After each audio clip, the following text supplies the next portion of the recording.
As the 2022 training camps open, it's a tale of two quarterbacks, Kenny Pickett, Desmond Ritter, head-to-head today on Locked On NFL Draft.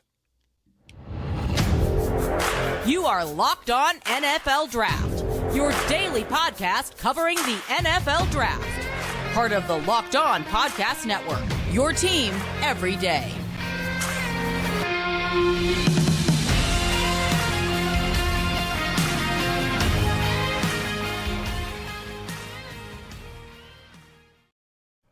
Welcome to another episode of the Locked On NFL Draft Show. I am your host, former NFL and AFL defensive back, Eric Crocker. And of course, as always, I'm joined by my co-host, Ryan Tracy. He's at Ryan Tracy NFL on Twitter. I'm at Eric_Crocker on Twitter. We want to thank you for making us, your first listen of the day. Thank you. And got some fun things to talk about. We said we were going to continue to dive into some of the rookie reports around the league heading into training camp. You had rookies that showed up a little early. You had a guy that got hurt, and this wasn't anything that we planned to talk about. All right, but we'll touch on it real quick and then kind of get into what we did want to talk about, which is the quarterbacks. But Devin Lloyd, he pulled his hamstring doing the conditioning test. Yeah. And I had a conditioning test with the New York Jets heading into training camp. And one thing that I did was during my workouts that year, or heading into training camp, that whole summer, that whole month and a half off or however long it was, I worked out 3 times a day. One time in the morning with the weights. I had a workout around noon, and that was all field work, field drills, footwork, change of direction, all that type of stuff. And then later I had a cardio workout. But that second workout, after the workout, I would do the conditioning test. So, I was passing it every day heading into camp. You. So then once camp came, it was like, oh, this is a breeze. I'm standing up. Now, unfortunately for me, I wasn't as talented as Devin Lloyd. Otherwise, I'd probably still be in the NFL because I had the work ethic. But it's like, dude, what you been doing this whole time? All right, and you go out there and you pull a hamstring. Now that's going to kind of set you back. And we're just talking about Devin Lloyd. That was your LB1. It's my guy. That you're kind of depending on coming in and making a splash. And maybe this doesn't mean anything. Maybe he pulled it and he'll be good in a few weeks and then he's good to go. And we've seen this, knock on wood, hope it doesn't happen to him, but sometimes that hamstring, man, that thing kind of lingers a little bit. It does. And he's missing valuable reps. Do you remember last year, and this is a guy who won Defensive Rookie of the Year, and he was great, Micah Parsons. Micah Parsons in preseason, he had moments where it was kind of iffy. I don't want to say up and down, but you can see like head spinning a little bit, right? And you can see on Hard Knocks, and he's talking about it and kind of where he's at, and he wants to continue to play. He wants to continue to get those reps. Well, as a rookie, it's like you only get so many, and you got to make the most of all of it. And then obviously you saw what he did come football season. He was terrific, great. Yeah. Well, Devin Lloyd, he's not going to get that opportunity now. He's going to miss time. And those are all valuable reps. Do you have any take on any of that? Yeah, there's a couple of things. One, I saw conflicting reports about how long they're expected. Like, is it a significant injury or not? 2, you got to do a better job preparing for it because it doesn't matter whether you're training in Utah or I heard he was down in Arizona as well, training. Those are both great climates. It's just as hot as it is in Jacksonville. But it's a dry heat. That changes everything. The humidity will zap you, especially if you're a guy who's used to playing out west and hasn't traveled east that much and hasn't been down in the south that much. That's a big difference. And you need not just general liquids, but you need sodium, you need potassium, you need to keep yourself hydrated so that you can retain some of that water, keep it in the muscle itself. So I think there's some nutritional things that are going to have to change for him.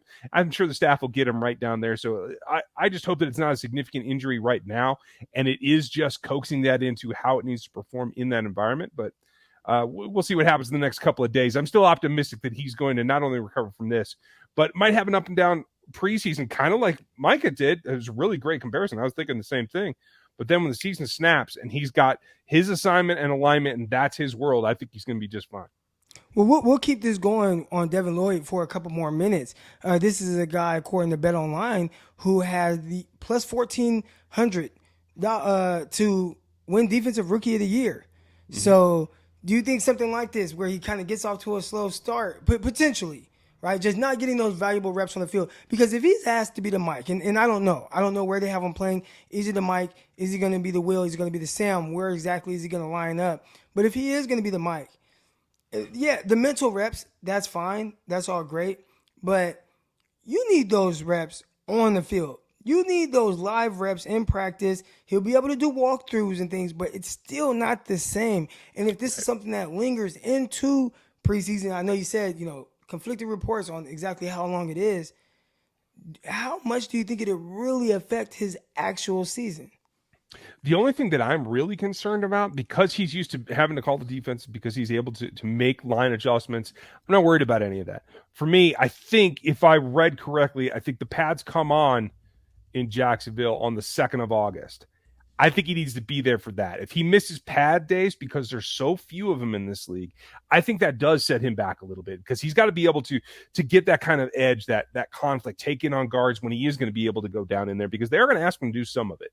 It's not going to be a straight Will's position, in my opinion, because he's going to have to guard against the run, and that's going to be the big thing. He needs the contact, and he needs to get that rust knocked off and really make that leap. Otherwise, it's going to linger into the first couple of weeks of the season, I think, before he's fully tuned up and ready to do the physicality part of this league demands. All right, man. There's another injury that we're going to get into on the last segment, and that's kind of close to home. Again, I'm freestyling a little bit. We had our topics ready to go, but these things came up, and I'm like, you know what? We need to talk about this. Guys that are injured heading into training camp. But first, we're going to talk about either or. 2 quarterbacks, Kenny Pickett, Desmond Ritter. 2 guys. What's going to happen with them? We're going to talk about those guys next. But first, I want to talk to you a little bit about our good folks over at Dave. And, level with me here. We've all been in situations at some point in our lives when, we're a little extra tight on cash. And maybe you could only afford to put a few gallons of gas in your tank. Or you got to, to save the day and you're wondering how you're going to afford a gift. Well, that's where Dave can help. If you are living paycheck to paycheck or struggling to make ends meet, it can be really stressful. And when you're expecting expenses to come up, now Dave can help and get you out of that pinch when you really need it. Hindsight is 20/20, and you can't change the past. But if you could get a little help from your future self, maybe you'd ask to borrow a little cash. Now you can with Dave. Dave is the banking app that can help you get up to $500 instantly with extra cash. That's more money to fill your tank, buy a wedding gift, or catch up on some bills. You can finally tackle those expenses that have been stressing you out without any hangups. There's no interest and no credit check needed. Millions of people are already downloaded the Dave app to get the financial relief that they need to get extra cash. So you need to do it too. And if you are in a pinch and you need some extra help, download Dave and think of it as a helping hand from your future you. Download the Dave app from the App Store right now. That's DAV, and sign up for an extra cash account to get up to $500 instantly. For terms and conditions, go to dave.com/legal. Instant transfer fees apply. Banking provided by Evolve, member of the FDIC. Your future you will thank you. Which NFL stars move the betting line the most? We have already started to talk about the 50 most valuable players in the NFL from the odds makers at Bet Online. It's been available since July 18th on the Locked On NFL, wherever you get your podcast, and on YouTube as well. We want to thank you for making Locked On NFL Draft your first listen of the day. And we're going to get to another injury during training camp that's close to Ryan Tracy. We're going to get to that last. But first, we want to talk about some of these quarterbacks and what's going on with them. Kenny Pickett. There's words that it might not be all great and peaches right now going on over there in Pittsburgh. So give us the update on what's going on with Kenny Pickett at the quarterback position. There was a piece that came out from ESPN that seems to think that right now, if the trajectory doesn't change and we're just plodding along, Kenny Pickett might emerge from the end of training camp as the number 3 quarterback. That is concerning. And I think we have to talk about, is that just the changeover in what should be a pretty smooth transition for him, right? I mean, the same facility and all that. Or is this just a recipe of we're going to protect the kid, keep him where he can just learn. We're not going to rush him into the situation. What do you think that comes down to? I think it's tough. Coming out, there was a little bit that people didn't really pay attention to. Some of the passes, some of the arm strength issues. Obviously, you heard about the little hands. Has that been affecting some of his power? Because, typically, except for Michael Vick, who had like some of the smallest hands ever at the combine, but typically guys with the bigger hands, they're just able to spin it a little bit better. And he had those tiny hands. That was something that came up. Again, I don't know exactly what's going on there in Pittsburgh, but I'd assume he just doesn't look better than Mitchell Trubisky. And that's fine. Listen, I know people have high expectations of rookies, but at the end of the day, the one thing that I've learned is once you get in the actual NFL locker room, there's not typically a huge gap in play from the starter to the backup, unless your starter is just special. Well, right now, one thing we know, Kenny Pickett wasn't viewed as a special prospect because if he was at the quarterback position, we see how those guys are pushed up draft boards. He would have been a top 5 pick if he was that guy. And that's not to say that you can't find a quarterback later.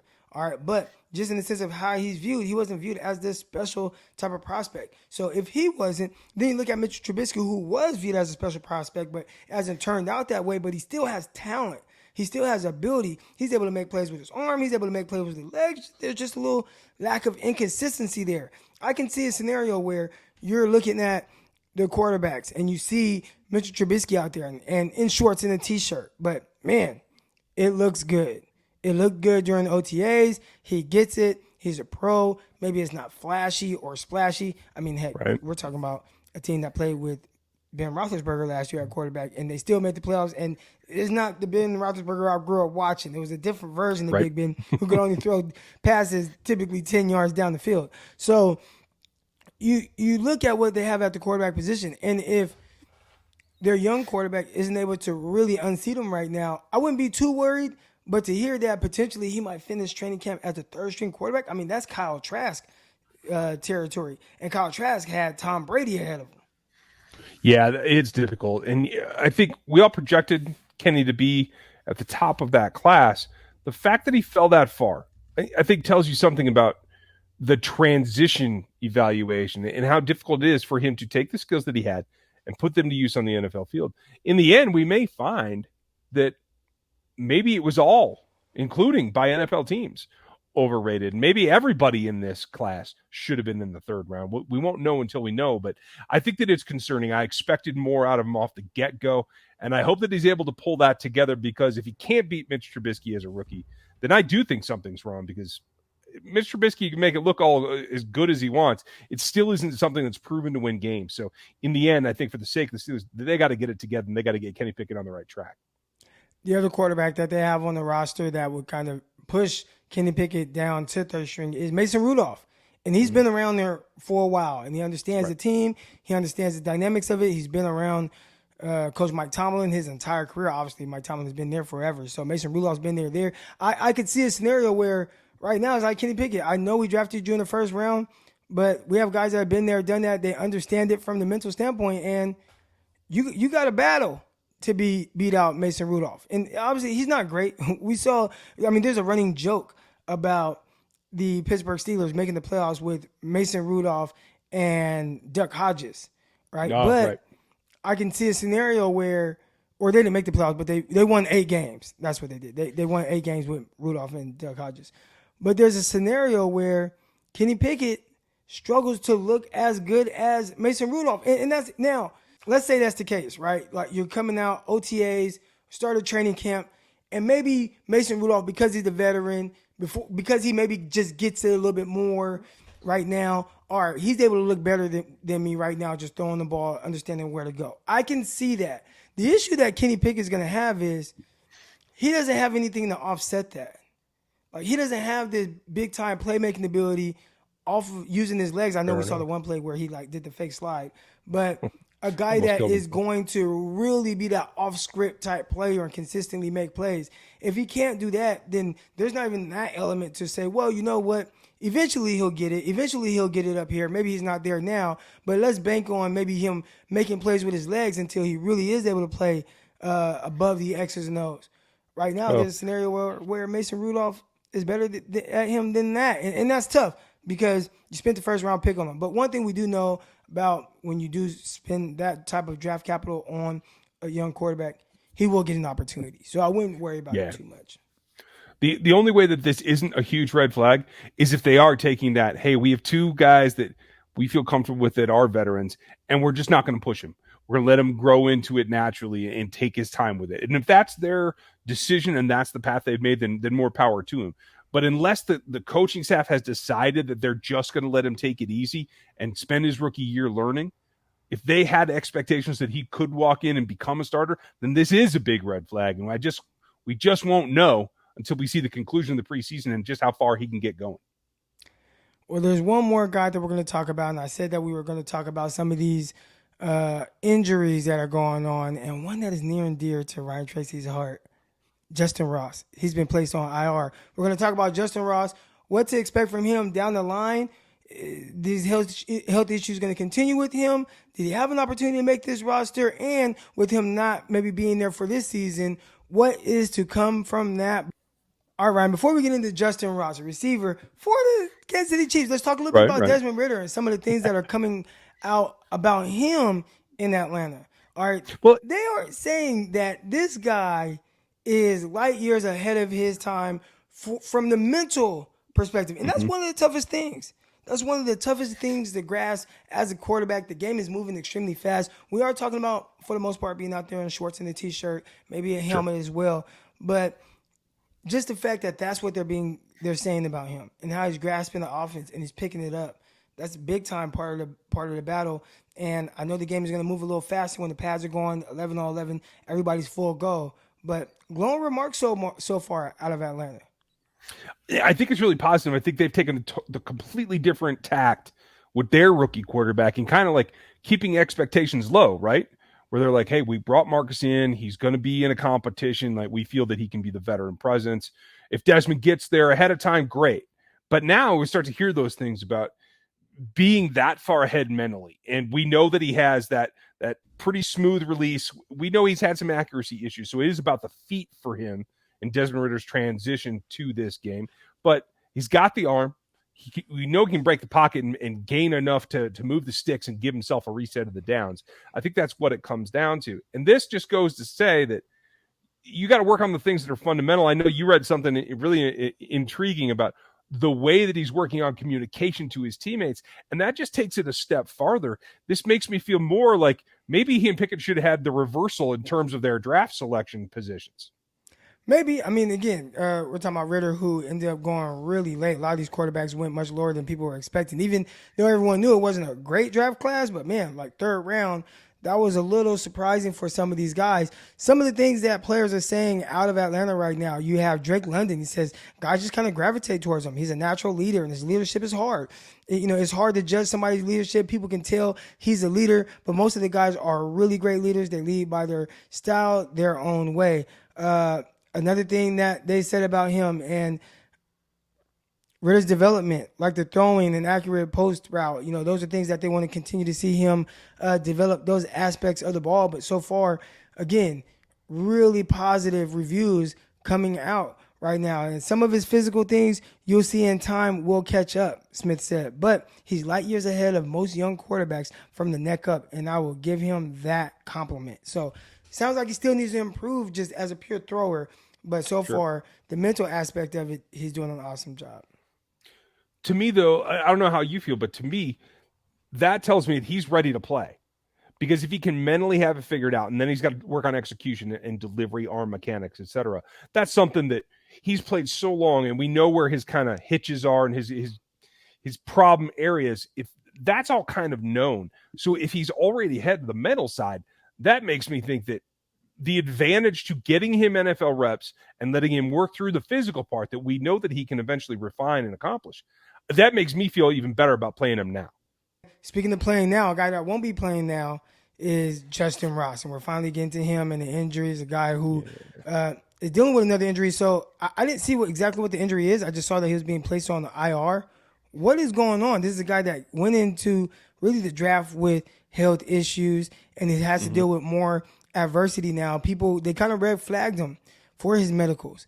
And a guy that people thought could potentially be a first-round pick if healthy when he was full go, now all of a sudden dealt with injuries over the last couple of years, felt a little disrespected that he went undrafted, but now, because of these red flags that are popping up again, I guess it's a little justified at where the Chiefs were able to get him.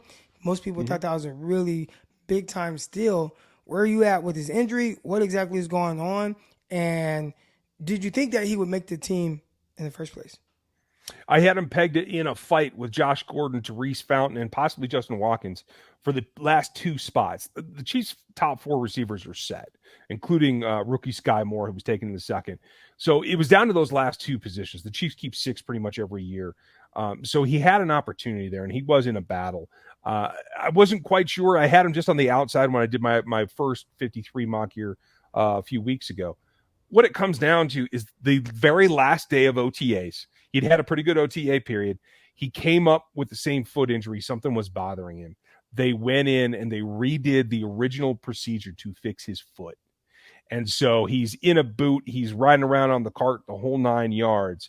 And rather than try to push him to recover this season, they said, you know what, we're just going to put you on IR. You can learn the playbook. You can do it all while you rehab. We're going to give you that time to get your whole body right and get with our training staff. Now, this is not an accusation against Clemson or anything, but the timelines and the fact that everything kept recurring, I think there is some concern around the league about, can you get him right physically? The Chiefs are going to take that year to do it. And I think that's probably, in terms of his longevity in the league, I think that's probably the best course.